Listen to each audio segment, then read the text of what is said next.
Bismillahirrahmanirrahim. Assalamualaikum warahmatullahi wabarakatuh. Saya atas nama Jumahir dari Prodi Teknik Sipil. Di sini saya akan membahas tentang perencanaan infrastruktur. Baiklah, langsung saja ke pembahasannya.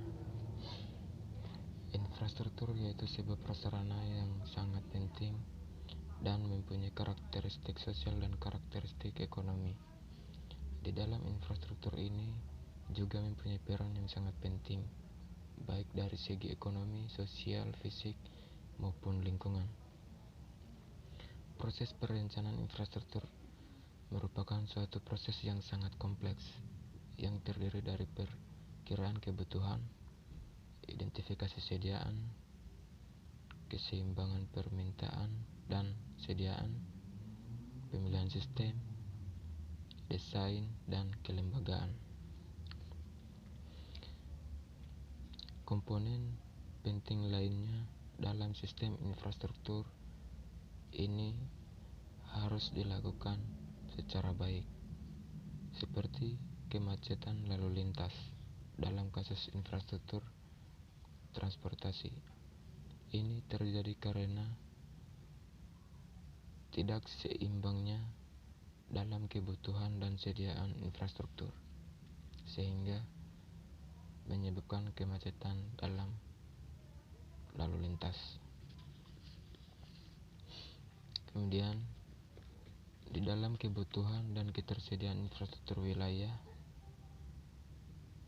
ini harus mempunyai komponen fisik dan fasilitas yang memerlukan investasi yang sangat besar. Menyediakan pelayanan umum atau menyelesaikan masalah yang merupakan tanggung jawab dari pemerintah, dan ini direncanakan, didesain, dikonstruksi, dan dioperasikan dengan bantuan dari pemerintah. Beberapa contoh dari proyek infrastruktur ialah jaringan jalan dan transportasi, air bersih, air limbah, persampahan, sumber daya air, energi, telekomunikasi, dan fasilitas lainnya seperti fasilitas pendidikan, kesehatan, dan perdagangan. Yang pada dasarnya infrastruktur ini berfungsi sebagai alat untuk melayani dan mendorong terwujudnya lingkungan permukiman dan lingkungan usaha yang optimal yang sesuai dengan fungsinya.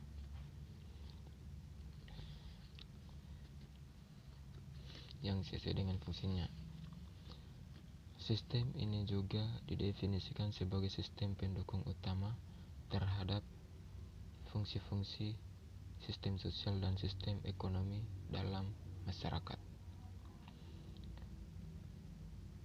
Infrastruktur ini juga dapat berfungsi sebagai sistem sosial dan sistem ekonomi dalam masyarakat. Sesuai dengan definisi tersebut, maka infrastruktur dapat dikelompokkan ke dalam 13 kategori, yaitu yang pertama, sistem penyediaan air seperti waduk, penampungan air, transmisi dan distribusi, serta sistem pengolahan air. Yang kedua, sistem pengolahan air limbah seperti pengumpul, pengolahan, pembuangan, dan daur ulang. Ketiga, fasilitas pengolahan limbah padat. Yang keempat, fasilitas lintas air dan navigasi. Yang kelima, fasilitas pengendalian banjir, drainase, dan irigasi. Yang keenam, fasilitas transportasi seperti jalan rel, bandara udara termasuk di dalamnya tanda lalu lintas dan pengontrol. Yang ketujuh, sistem transit publik. Yang kedelapan, sistem kelistrikan seperti produksi dan distribusi. 9, fasilitas gas alam. Yang ke-10, gedung publik seperti sekolah dan rumah sakit. Dan yang ke-11, fasilitas perumahan publik. Ke-12, taman kota sebagai daerah resapan, taman bermain termasuk stadion. Dan yang terakhir yaitu komunikasi.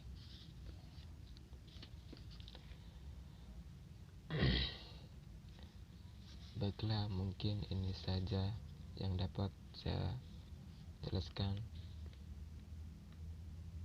Akhir kata dari saya, wabillahi taufiq wal hidayah. Wassalamualaikum